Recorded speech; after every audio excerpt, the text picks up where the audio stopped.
ఇంకోసారి బన్నీ వసూల మీద నోరు పారేసుకోవద్దు. జాగ్రత్త.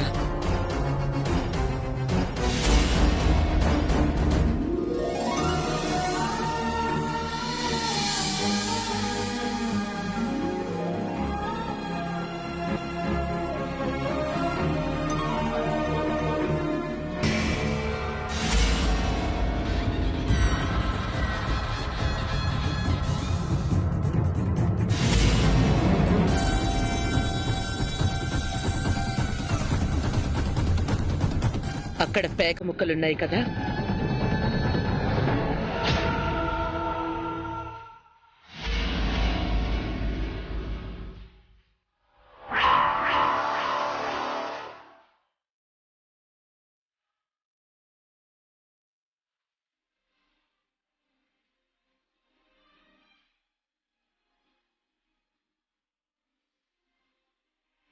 నీ రూమ్లో అవెందుకున్నాయి? అంటే మీరు పేకాడుతున్నారా?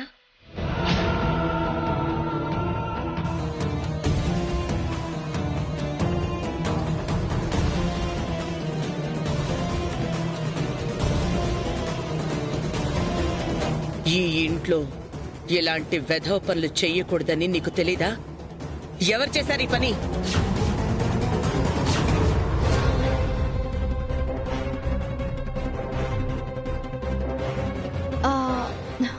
అత్తయ్య, చెల్లికేం తెలియదత్తయ్య. ఇందాక పావని అక్క నేను ఇంటిని శుభ్రం చేశాము. పాత న్యూస్ పేపర్లలో కొన్ని పేక ముక్కలున్నాయి. వాటిని బయట పడేశాము. గాలికి అవి రూమ్లోకి వచ్చినట్టున్నాయి. అంతేనా? లేక ఏదైనా నిజం దాస్తున్నారా?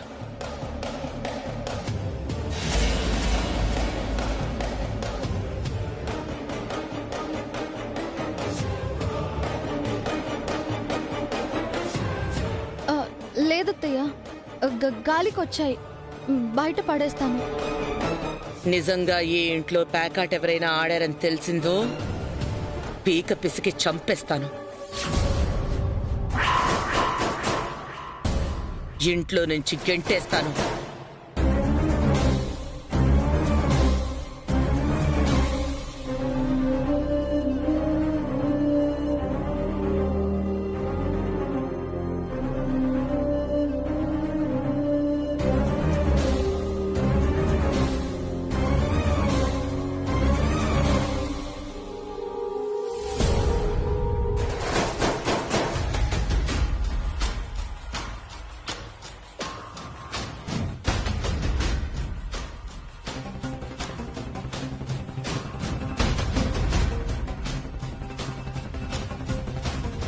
ఏంటి హారిక ఇది? బన్నీ మీద నిందలేసావేంటి? ఆ చిన్న పిల్లాడిన దొంగ అన్నావు.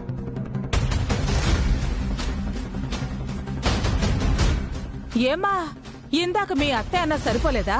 ఇప్పుడు నువ్వు కూడా అంటున్నా? బన్నీ, వెళ్ళి ఆడుకో.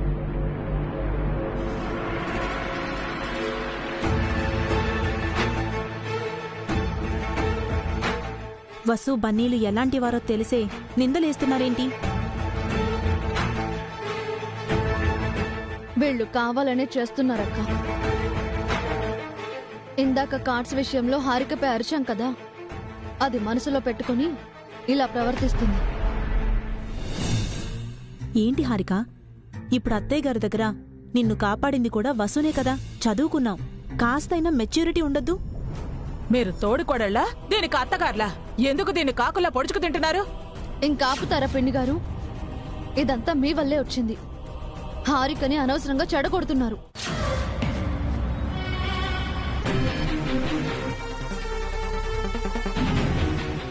చూడు హారిక, నా గురించి నువ్వు ఏమనుకున్నా సరే, నువ్వు నా చెల్లివి. ఏదైనా నీ మంచి కోసమే చెప్తాను. అది అర్థం చేసుకో. లేదా నాపై నీకు కోపం ఉంటే ఆ కోపం నాపైనే చూపించు. అంతేకాని బన్నీ జోలికొచ్చావంటే మాత్రం ఊరుకోను.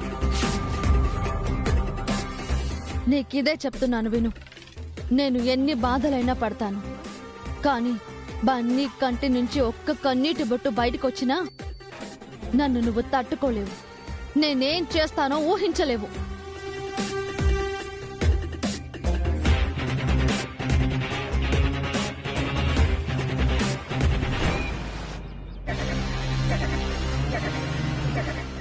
బెదిరిసినావేంటే? ఏం చేస్తావ్? వసు తలుచుకుంటే ఏమైనా చేయగలదు పిన్ని. అంతదాకా తెచ్చుకోకండి.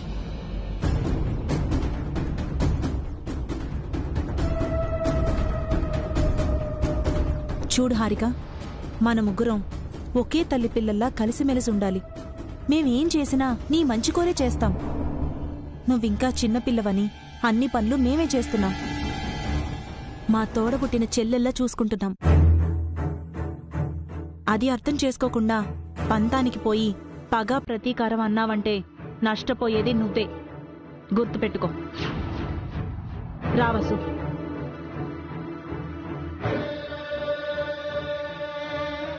మళ్ళీ చెప్తున్నాను హారిక, ఏదైనా ఉంటే నాతో చూసుకో. బన్నీ దాకా వెళ్లకు. వాణ్ణి బాధ పెడితే అందుకు 100 రెట్లు నన్ను బాధ పెట్టినట్టు అవుతుంది. దానికి 100 రెట్లు నిన్ను బాధ పెట్టాల్సి వస్తుంది. జాగ్రత్త.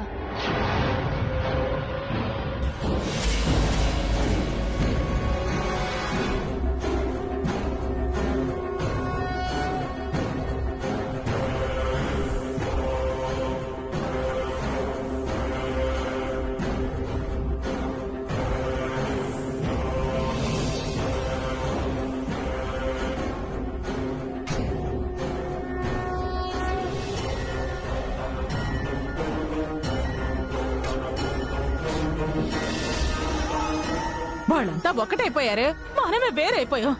వీళ్ళు మనల్ని బతకనివ్వరు, చంపేస్తారు. అంతదాకా వస్తే నేనూరుకుంటానా ఆంటీ? మాటలు పట్టం తప్ప నువ్వేం చేయగలవే? నేనేంటో చూపిస్తాను.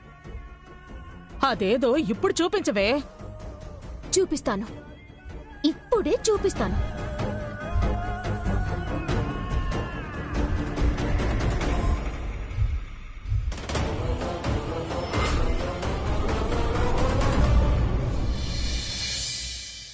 శుభమాని ప్రశాంతంగా గుడికెళ్ళొస్తే ఇంటికి రాగానే హారిక మనశ్శాంతి లేకుండా చేసిందేంటండి? హారికలా ప్రవర్తిస్తుందని నేను ఊహించలేదు. అది తనకి పుట్టిన బుద్ధేనా లేక ఎవరైనా నేర్పించారో తెలియడం లేదు. చిన్నపిల్లాడని చూడకుండా బన్నీపై దొంగ అని ముద్ర వేసి నిందించటమేంటి? వసుని అంత నీచంగా మాట్లాడటమేంటి? చాలా బాధగా ఉందండి. పిల్లలు తప్పు చేస్తే పెద్దరికంతో సర్ది చెప్పాల్సిన వాళ్ళం మనమే.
రండానికి హారికకి నోరెలా వచ్చిందో. హారిక కూడా చిన్నపిల్లే జయంతి. ఏదో విషయంలో తన కోపం వచ్చింది, ఆపుకోలేక అనేసింది. దాన్ని పెద్దగా పట్టించుకోకు, క్షమించి వదిలేసే. లేదండి, హారిక తెలుసుకోవాలి. తను డబ్బునింటి నుంచి వచ్చుండొచ్చు, వసుకి డబ్బు లేకపోయి ఉండొచ్చు. కానీ మంచి కుటుంబం ఉంది, సంస్కారం ఉంది. అది హారిక గ్రహించాలి, వీలైతే నేర్చుకోవాలి, తన అడుగుజాడల్లో నడవాలి. ఈ కాలంలో అలా ఎవరు చేస్తున్నారు జయంతి? ఏ నన్ను చూసి పావన్ నేర్చుకోలేదా? పావనిని చూసి వసు నేర్చుకోలేదా? హారికెందుకు నేర్చుకోదు? ఒక చేతికున్న అన్ని వేళ్లు ఒకేలా ఉండవు కదా, అలాగే అందరూ మనుషులు ఒకేలా ఉండరు. కాని ఈ కుటుంబం అంతా ఒకటిగా ఉండాలంటే అందరూ ఒక మాట మీదే ఉండాలి. ఎవరి మధ్య కూడా అభిప్రాయ భేదాలు రాకూడదు. రాకుండా ఎలా ఉంటాయి? కాకపోతే మనమే సర్ది చెప్పాలి, అందరూ కలిసి ఉండేలా చేయాలి. ఏది ఏమైనా హారిక మాటలకి కళ్ళెం వెయ్యాలండి. తన పద్ధతి మార్చాలి. ఈ విషయం గురించి నువ్వు అతిగా ఆలోచించకు, నీ మనసు పాడు చేసుకోకు. హారిక తెలుసుకుంటుంది, లేదా హారికకు తెలిసేలా పావని సర్ది చెప్తుంది. హారిక ఎంత అరిచినా వసు ఏం పట్టించుకోదు. అర్థమైందా? హారిక కూడా వసుని అర్థం చేసుకోవాలండి. నేను మారినట్టు హారిక మారాలి.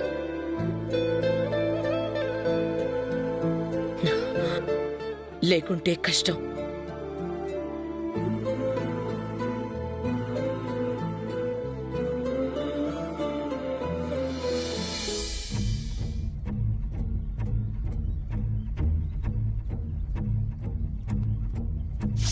బన్నీ వసూల మీద నోరు పారేసుకోవద్దు.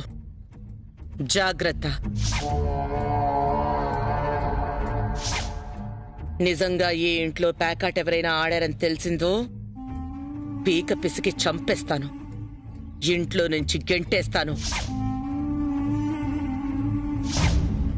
ఒక్క కన్నీటి బొట్టు బయటికొచ్చినా నన్ను నువ్వు తట్టుకోలేవు. నేనేం చేస్తానో ఊహించలేవు.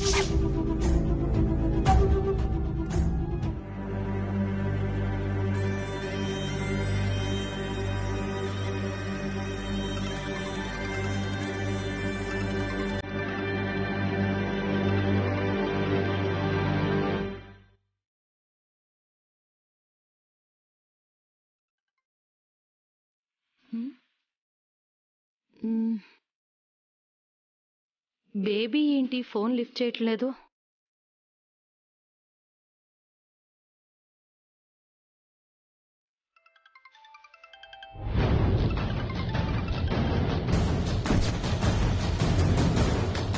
హలో. బిజీగా ఉన్నావు బేబీ? లేదు, కోపంగా ఉన్నాను. ఎందుకు? ఇక్కడ నాకు ఇన్సల్ట్ జరిగింది. వాట్? నిన్ను అవమానించిన వాళ్ళు ఎవరు బేబీ? ఇంకెవరు? నా అత్త మావలు, తోడి కోడళ్ళు, ఆఖరికి అఖిల్ కూడా. అందరూ కలిసి నన్ను నాన్న మాటలని అవమానించారు. నువ్వు చెప్పేది నిజమా బేబీ? అరే, నీకెందుకు అబద్ధం చెప్తాను? అంటే నువ్వు కూడా నన్ను నమ్మవా? నో, వాళ్ళు నిన్ను ఎలా అవమానించారా అని అసలేం జరిగింది? దీనంతటికి కారణం ఆ వసునేమో. ఈరోజు మార్నింగ్ నా ఫ్రెండ్స్ వచ్చారు. మేము కార్డ్స్ ఆడుకుంటుంటే వసు అక్క నన్ను తిట్టింది.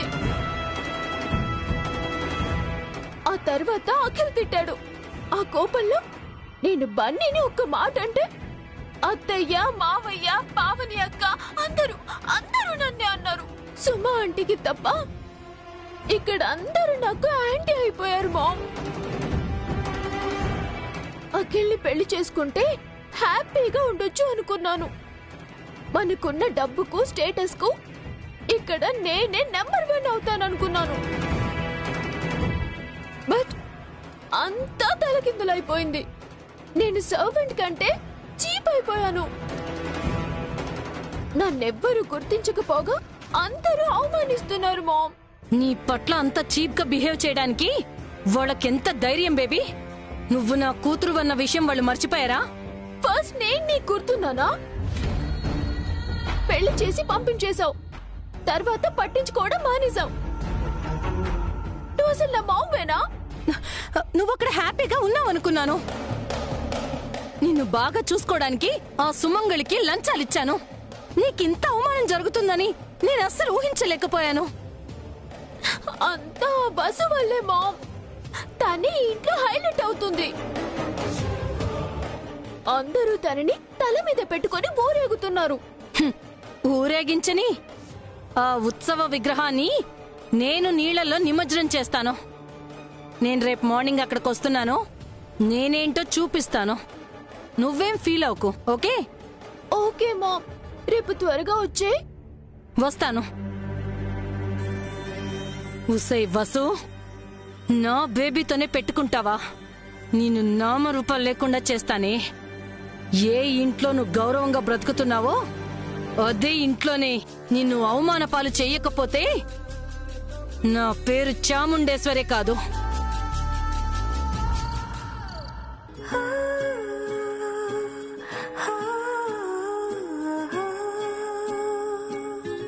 వచ్చారా? రండి.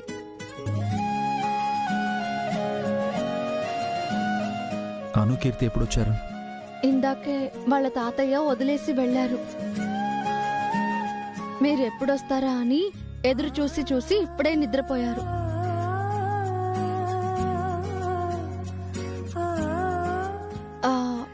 పిల్లల రూమ్ లో ఏసీ పనిచేయట్లేదండి, అందుకే ఇక్కడ పడుకోబెట్టాను. మనకి టెర్రస్ పైన పడుకోవడానికి ఏర్పాటు చేశాను. టెర్రస్ మీద?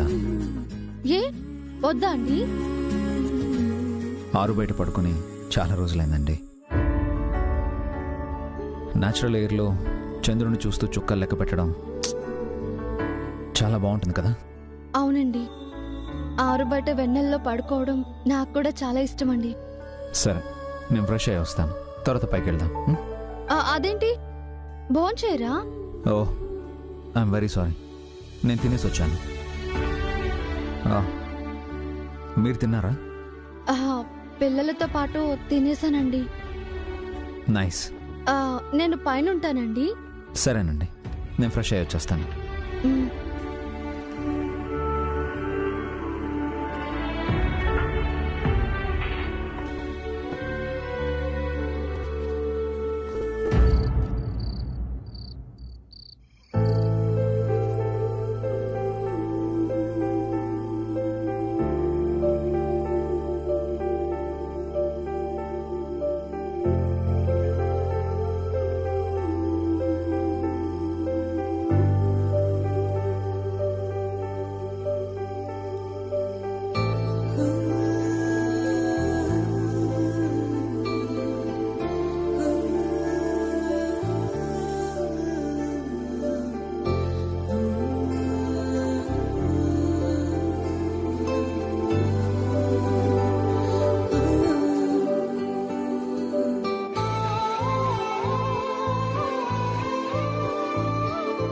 వసు గారు, మీరేంటండి ఒకటే దుప్పటి తెచ్చారు? ఏ, మీకు ఒక్క దుప్పటి సరిపోదా? చలికాలం కాదులేండి. అంటే మీరు దుప్పటి కప్పుకోరా? సమ్మర్లో ఆరు బయట ఎవరైనా దుప్పటి కప్పుకొని నిద్రపోతారా? Mid night చలేస్తుందండి. ఈ వసుకి చలి గిలి ఏమీ లేదు. Are you sure? మీరే చూస్తారుగా. ఎందుకైనా మంచిది, వెళ్ళి ఇంకో దుప్పటి తెచ్చుకోండి. నాకు చలి పెట్టదని చెప్తున్నాను కదండి. ఎందుకైనా మంచిది, ఇంకొకటి తెచ్చుకుంటే బెటర్ కదా. చూడండి, మీకు చలి వేస్తే కప్పుకోండి, నాకు చలి వేసినా కప్పుకోను. పక్కా? ఈ వసు మాటంటే మాటే.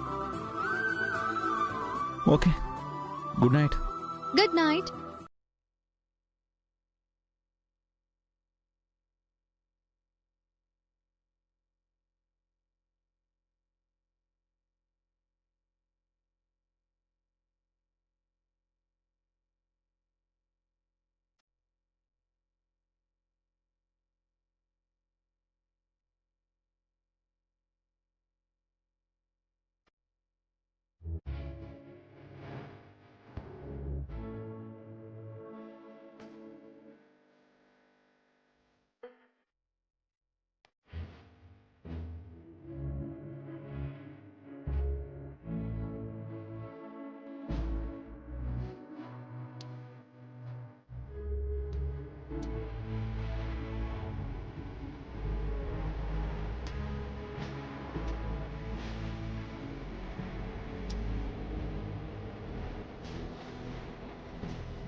మేడ మీద ఎలా వాలనమ్మ